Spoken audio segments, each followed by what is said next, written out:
আসসালামু আলাইকুম বন্ধুরা, আমি রাকিব রায়হান। আজকে আপনাদের জন্য নিয়ে এলাম একটা অদ্ভুত মিস্ট্রি হরর কমেডি সিনেমা রাবারের গল্প। যেই সম্পূর্ণ সিনেমাতে একটা রহস্যময় টায়ার নিজে থেকেই পথ চলতে চলতে শত শত মানুষের মাথা ব্লাস্ট করে তাদেরকে মেরে ফেলে। তো এই টায়ারটার ভেতরে এমন অদ্ভুত শক্তি আসলো কিভাবে, আর কেনই বা এই জড়বস্তু টায়ারটা এই সব কিছু করছে তা জানার জন্য গল্পের একদম শেষ অবধি দেখতে হবে, কারণ পুরো সিনেমাতে এই ব্যাপারটা কিন্তু ভালোভাবে খোলাসা করাই হয়নি। তো আমি আসলে নিজে থেকে যেটুকু জানতে পেরেছি সেটুকুই আপনাদের সাথে শেয়ার করব। তো চলুন এই অদ্ভুত টায়ারের গল্প শুরু করার আগে ইন্ট্রো চলতে থাকার আপনারা চাইলে ততক্ষণে একটা সাবস্ক্রাইব করে দিতে পারেন। গল্পের শুরুতেই আমরা একজন মানুষকে বেশ কয়েকটা দূরবীন হাতে নিয়ে দাঁড়িয়ে থাকতে দেখি, আর লোকটার সামনে একটা ফাঁকা রাস্তায় অনেকগুলো চেয়ার দাঁড় করানো ছিল। তখনই একটা গাড়ি সেই সব চেয়ারগুলোকে ভাঙতে ভাঙতে সেই মানুষটার সামনে এসে দাঁড়ায়, আর গাড়ির ডিকির ভেতর থেকে একজন পুলিশ অফিসার বেরিয়ে এসে সরাসরি আমাদের দিকে তাকিয়ে বলতে থাকে, আপনি জানেন স্টিভেন স্পিলবার্গের সিনেমায় এলিয়েনগুলো কেন সবসময় বেগুনি কালারের হয়? রোমান্টিক সিনেমাগুলোতে ছেলে মেয়ে একে অপরের প্রেমে কেন এতটা পাগল হয়? বা যে কোনো সিনেমাতেই টয়লেট করার পরে নায়ক নায়িকাদের হাত ধোয়ার সিন কেন দেখানো হয় না? আসলে এই সব কিছুর কোনো কারণ নেই। তো আজকে আপনারা যে সিনেমাটা দেখতে এসেছেন সেই সিনেমাটারও আসলে কোনো কারণ নেই। সুতরাং কোনো প্রকার প্রশ্ন করা বা উত্তরের আশায় না থেকে ব্যাস সিনেমাটা উপভোগ করুন। এটা বলে সেই পুলিশ অফিসার যখন সেখান থেকে চলে যায় তখন আমরা বুঝতে পারি সেই অফিসার আসলে তার সামনে দাঁড়িয়ে থাকা বেশ কয়েকজন মানুষকে এইসব ভাষণ দিচ্ছিল। আর এখন পুলিশ অফিসারটি সেখান থেকে চলে যাবার পরে দূরবীন হাতে দাঁড়িয়ে থাকা ম্যানেজার সেই লোকটি সিনেমা দেখার জন্য উপস্থিত সকল মানুষদের মাঝে সেই দূরবীনগুলো বিলি করে দেয়। নিজের কাজ শেষ করে সেই লোকটি সেখান থেকে চলে যায়, আর সিনেমা দেখতে আসা লোকজনগুলো দূরবীন চোখে লাগিয়ে হা করে দূর দিগন্ত রেখায় তাকিয়ে থাকে। আর আমরা দেখতে পাই মরুভূমির মতো ফাঁকা একটা প্রান্তরে বিভিন্ন ভাঙাচোরা জিনিসপত্রের মাঝে একটা টায়ার পড়ে আছে। আর এই সব কিছুর মাঝে সেই টায়ারটা বালুকাময় ফাঁকা প্রান্তর থেকে হুট করে যেন তার জীবন ফিরে পায়। ছোট বাচ্চাদের মতো বালুর ভেতর থেকে মাথা চারা দিয়ে উঠে নিজেই গড়িয়ে গড়িয়ে রীতিমতো হাঁটা শেখার চেষ্টা করতে থাকে। বেশ কয়েকবার হামাগুড়ি দিয়ে টায়ারটা যেন হাঁটতে অর্থাৎ গড়িয়ে যেতে শিখে যায়। তো এভাবে ধীরে ধীরে টায়ারটা সামনের দিকে এগিয়ে যেতে থাকে, আর পথিমধ্যে প্রথমবারের মতো টায়ারটা ইচ্ছাকৃতভাবে একটা প্লাস্টিকের বোতল মারিয়ে চলে যায়। আর এই ঘটনার মধ্যে দিয়ে টায়ারটা যেন নতুন করে ধ্বংস করার একটা মজা পেতে চলেছিল। আর তাই এর পরের বার টায়ারের সামনে একটা জীবিত বিচ্ছু চলে আসলে রীতিমতো কিছুক্ষণ ভাবার পরে সেই টায়ারটা সেই বিচ্ছুটাকেও মেরে ফেলে। আর এভাবেই গড়িয়ে গড়িয়ে সামনে যাবার পরে টায়ারটার সামনে একটা কাচের বোতল পড়ে যায়, যেটাকে টায়ারের চাপ দিয়ে কোনোভাবে ভাঙা সম্ভব হচ্ছিল না। আর এই প্রথমবার অদ্ভুতভাবে সেই টায়ারটা কাঁপতে কাঁপতে কর্কশ একটা শব্দের শক ওয়েভ তৈরি করে ফেলে, যার ফলে মুহূর্তে সেই কাচের বোতলটা ভেঙে টুকরো টুকরো হয়ে যায়। আর এতক্ষণে এই সব কিছু দূরে দাঁড়িয়ে থেকে দূরবীনের মাধ্যমে দেখছিল সেই লোকগুলো, আর তারা এই সিনটা দেখে অবাক হয়ে যায়। তারা বলা বলি করতে থাকে যে ভাগ্যিস এটা একটা সিনেমা, বাস্তবে এমনটা হওয়া কখনোই সম্ভব না। আর এখন সেই টায়ারটা সারাটা বিকাল এভাবেই ঘুরে বেড়ায়, আর পথিমধ্যে আরেকটা টিনের কৌটাকেও সে তার শক ওয়েভের মাধ্যমে নষ্ট করে ফেলে। আর এভাবেই সারাটা দিন কাটিয়ে টায়ারটা একটা গাছের গোড়ায় গিয়ে ঘুমিয়ে পড়ে। এদিকে পরদিন সকালবেলা আমরা সেই দূরবীনওয়ালা লোকটিকে দেখতে পাই, যে কিনা গতকাল এই সিনেমা দেখতে দেখতে ঘুমিয়ে পড়া সেই লোকগুলোকে জাগিয়ে তোলার জন্য এসেছিল। সিনেমার দর্শকেরা তার কাছে কিছুটা খাবার জন্য চা বিস্কিট চেয়ে বসে, কিন্তু দূরবীনওয়ালা সেই ম্যানেজার লোকটি শুধুমাত্র তাদেরকে জাগিয়ে দিয়ে সেখান থেকে চলে যায়। তো যাই হোক, দর্শকেরা ঘুম থেকে উঠে আবার সেই টায়ারটাকে দেখতে থাকে, যেখানে অদ্ভুতভাবে সেই টায়ারটা একটা মানুষের মতো পানি খায়, আর তারপর টায়ারের সামনে পড়া একটা খরগোশকে নিজের সেই শক ওয়েভ দিয়ে সেখানেই মেরে ফেলে। আর এখন সেই টায়ারটা আবার হেলে দুলে তার পথে এগিয়ে যেতে থাকে।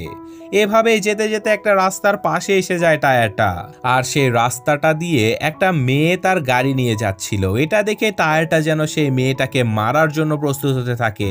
এবার মানুষ মারার জন্য শক ওয়েভ তৈরি করার আগে এই টায়ারটা ভয়ঙ্করভাবে কাঁপতে থাকে, আর তখনই সেই মেয়েটার গাড়িও বন্ধ হয়ে যায়। কিন্তু সৌভাগ্যবশত রাস্তা দিয়ে আরেকটা গাড়ি এসে সেই টায়ারটাকে ধাক্কা দিয়ে রাস্তা থেকে সরিয়ে ফেলে, আর এই সুযোগে সেই মেয়েটার গাড়িও চালু হয়ে যায়। কিন্তু এদিকে সেই টায়ারটা যেন প্রচণ্ড রেগে যায়, সে আবার দাঁড়িয়ে পড়ে। কিন্তু দুর্ভাগ্যবশত তার সামনে একটা কাক দাঁড়িয়েছিল, আর সেই টায়ারটা ভয়ঙ্কর রাগের মাথায় শক ওয়েভ দিয়ে সেই কাকটাকে মুহূর্তে মেরে ফেলে। এদিকে সেই গাড়ি দুটো যে যার যাত্রাপথে এগিয়ে যেতে থাকে, কিন্তু টায়ারটাকে ধাক্কা দেওয়া সেই লোকটি একটা পেট্রোল পাম্পে এসে গাড়িতে ফিউল ভরাতে থাকে। আর তখনই যমদূতের মতো তার সামনে এসে হাজির হয় সেই রহস্যময় টায়ারটা। লোকটাকে দেখে টায়ারটা যেন প্রচণ্ড রেগে যায়, আর এক মুহূর্তেই তার ভয়ঙ্কর শক ওয়েভ দিয়ে লোকটার মাথা সেখানেই ফেটে ফেলে টায়ারটা। এদিকে তখনও এই সব কিছু দূরবীন দিয়ে সেই বলদ লোকেরা হা করে দেখছিল, তারা এখনো এই সব ঘটনাগুলোকে একটা সিনেমা মনে করছিল। এদিকে সেই টায়ারটা খুঁজতে খুঁজতে গাড়ি চালিয়ে আসা সেই মেয়েটার বাড়ি অবধি পৌঁছে যায়। কিন্তু এবার মেয়েটাকে গোসল করতে দেখে এই টায়ারটাও যেন তার প্রেমে পড়ে যায়, আর মেয়েটাও দরজা খোলা দেখে তার দরজাটা লাগিয়ে দেয়। ততক্ষণে সন্ধে নেমে গিয়েছিল, আর সিনেমা দেখতে আসা সেই দর্শকেরা হা করে দূরবীন দিয়ে তখনও তাকিয়েছিল। আর এখন আমাদের সেই দূরবীনওয়ালা ম্যানেজারকে দেখানো হয়, যাকে একজন মাস্টার ফোন করে কিছু একটা করার আদেশ দিয়ে দেয়, আর সেই লোকটি তার কাছে থাকা চাকু ছুরি দিয়ে একটা মুরগি কেটে ফেলে। আর পরদিন সকালবেলা সেই মুরগিটাকে সেদ্ধ করে এই অদ্ভুত সিনেমার দর্শকদেরকে খেতে দেয়া হয়, আর এই বোকা লোকগুলো যেন রাক্ষসের মতো সেই মুরগিটাকে খেতে থাকে। এদিকে টায়ারটা যে মেয়েটার প্রেমে পড়েছিল, সেই মেয়েটার বাড়িতে একজন পরিষ্কার কর্মী এসে তার ঘর বাড়ি পরিষ্কার করে দিতে থাকে। আর তখনই সে দেখতে পায় বাথরুমের ঝর্ণা ছেড়ে দিয়ে সে টায়ারটা গোসল করছিল, আর এটা দেখে সেই মহিলাটি বেশ বিরক্ত হয়ে টায়ারটাকে তুলে বাইরে ফেলে দেয়। কিন্তু তখনই সেই টায়ারটা আবার নিজে থেকেই দাঁড়িয়ে পড়ে, আর এবার এমন অদ্ভুত ব্যাপারটা একটা বাচ্চা ছেলে দেখে ফেলে। সে দৌড়ে তার বাবার কাছে গিয়ে সবকিছু বলে দেয়, কিন্তু স্বাভাবিকভাবেই তার বাবা তার এই কথাগুলোর কিছুই বিশ্বাস করে না। আর এখন আমরা দেখতে পাই সেই টায়ারটা পরিষ্কার কর্মীকে মেরে খাটের উপরে বসে আরামে টিভি দেখছিল। এরপর টায়ারটা সেই মেয়েকে দেখার জন্য চলে যায় সুইমিং পুলের কাছে।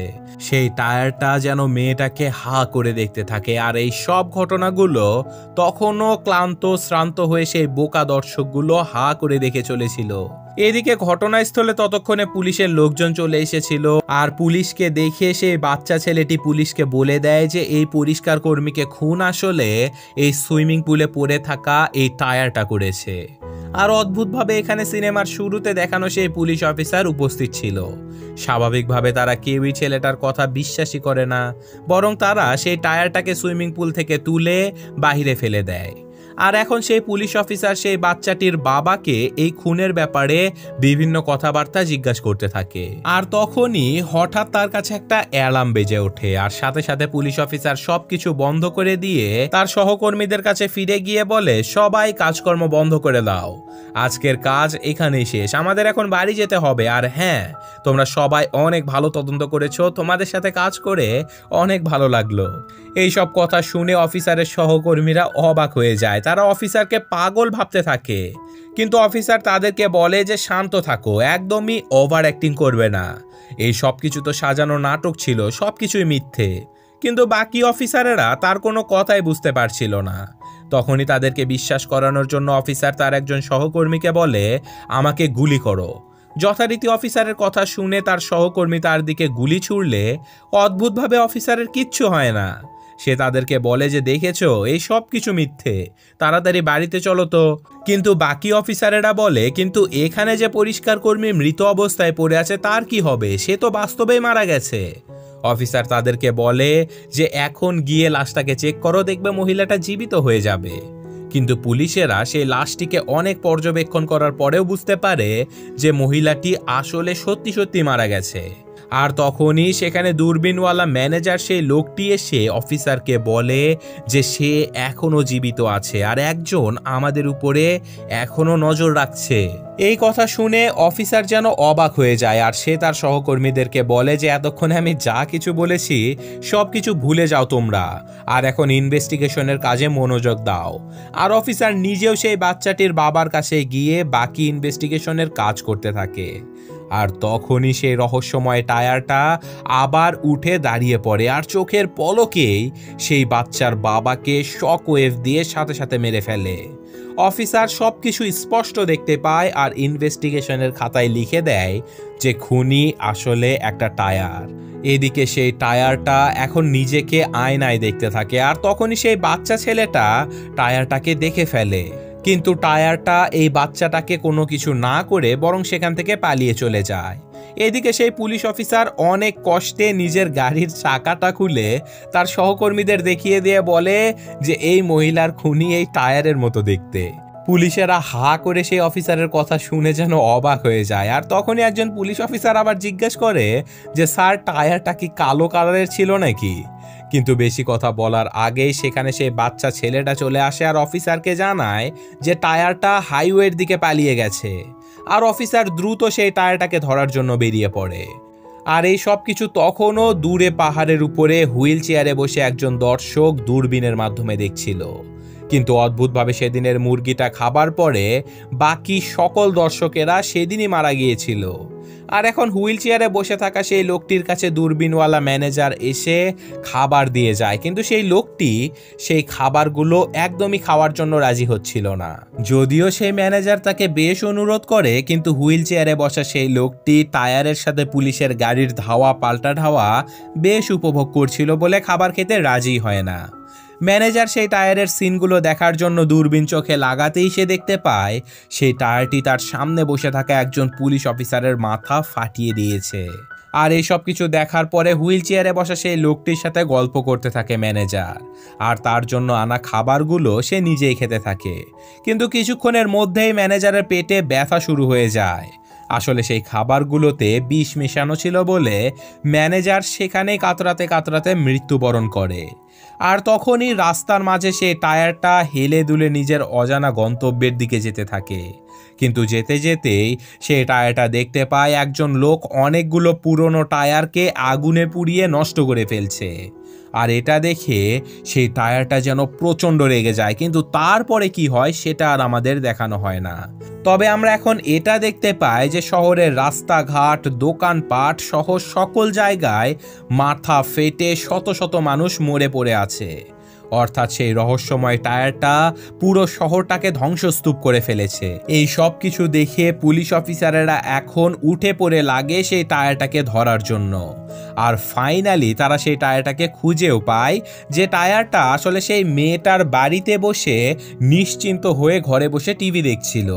কিন্তু এদিকে পুলিশেরা একটা প্ল্যান বানায় সেই টায়ারটাকে ধরার জন্য। পুলিশেরা দরজার বাহিরে একটা মেয়ের মূর্তি দাঁড় করিয়ে দেয়, যার গলায় একটা স্পিকার বেঁধে দেয়। আর দূরে একটা গাড়িতে বসে সেই মেয়েটা ভয়েস ওভারের মাধ্যমে টায়ারটির সাথে কথা বলতে থাকে। কিন্তু তখনই সেখানে হুইল চেয়ারে বসা সেই লোকটি এসে পুলিশ অফিসারদেরকে জিজ্ঞাসা করে, কি গাধার মতো কাজ করছো তোমরা? এখনো একটা টায়ারকে ধরতে পারোনি? এই সব কিছুর মানেটা কি? পুতুলটার সাথে টায়ারটার সম্পর্কই বা কি? আর এইভাবে তোমরা টায়ারটাকে নষ্ট করবে বা কিভাবে? পুলিশ অফিসার তাকে বুঝায় যে তারা আসলে পুতুলটার মাথার ভেতরে একটা বোম সেট করে রেখেছে, আর যখনই সেই টায়ারটা পুতুলটার মাথা ধ্বংস করে দেবে সাথে সাথে বোমাটা ফেটে টায়ারটাও ধ্বংস হয়ে যাবে। হুইল চেয়ারে বসা সেই লোকটি বলে, এইসব নাটক বন্ধ করো, এইসব কিছু বাদ দিয়ে একটা ফ্লেয়ার গান নিয়ে গিয়ে সেই টায়ারটাকে জ্বালিয়ে পুড়িয়ে নষ্ট করে দাও, এইসব করে কোনো লাভ হবে না। কিন্তু পুলিশ অফিসার তার কোনো কথা শোনে না।